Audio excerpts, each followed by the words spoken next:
காடு மற்றும் இராணுவத்தின் இரகசிய பயணம்.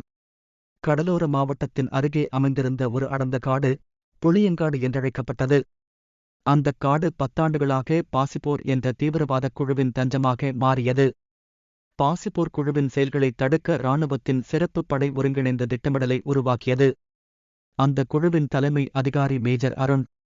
அவர் தன்னுடைய சிறந்த வீரர்களான கேப்டன் விக்ரம், லெப்டினன்ட் கீதா மற்றும் ஜவான் ராகுல் ஆகியோரை அழைத்துக் கூட்டி திட்டத்தை விளக்கினார். இந்த மிஷன் எளிதல்ல. பாசிப்போர் காட்டின் நடுவில் தங்கியிருக்கிறது. அவர்களிடம் நவீன ஆயுதங்கள் உள்ளன. நமக்கு கிடைத்த நம்பகமான தகவல் இதுதான். அவர்கள் பெரிய குண்டுகளை உருவாக்கிக் கொண்டு முக்கிய நகரங்களில் தாக்கம் செய்ய திட்டமிட்டிருக்கிறார்கள் என்றார் மேஜர் அருண். பயணம் தொடக்கம். வீரர்கள் அனைவரும் இரவின் இருட்டில் காடு நோக்கி பயணித்தனர். காடு இருட்டிலும் திகிலூட்டக்கூடியிருந்தது. பூச்சிகள் சத்தமிட்டது. விலங்குகள் பாசாங்கியை காற்றில் அடித்து மிரட்டியது. அடர்ந்த மரங்களைத் தாண்டி குழு காட்டு மத்திய பகுதியை அடைந்தது. அங்கு சிறிய குழில்களில் பல ஆயுதங்கள் பாதுகாக்கப்பட்டிருந்தன.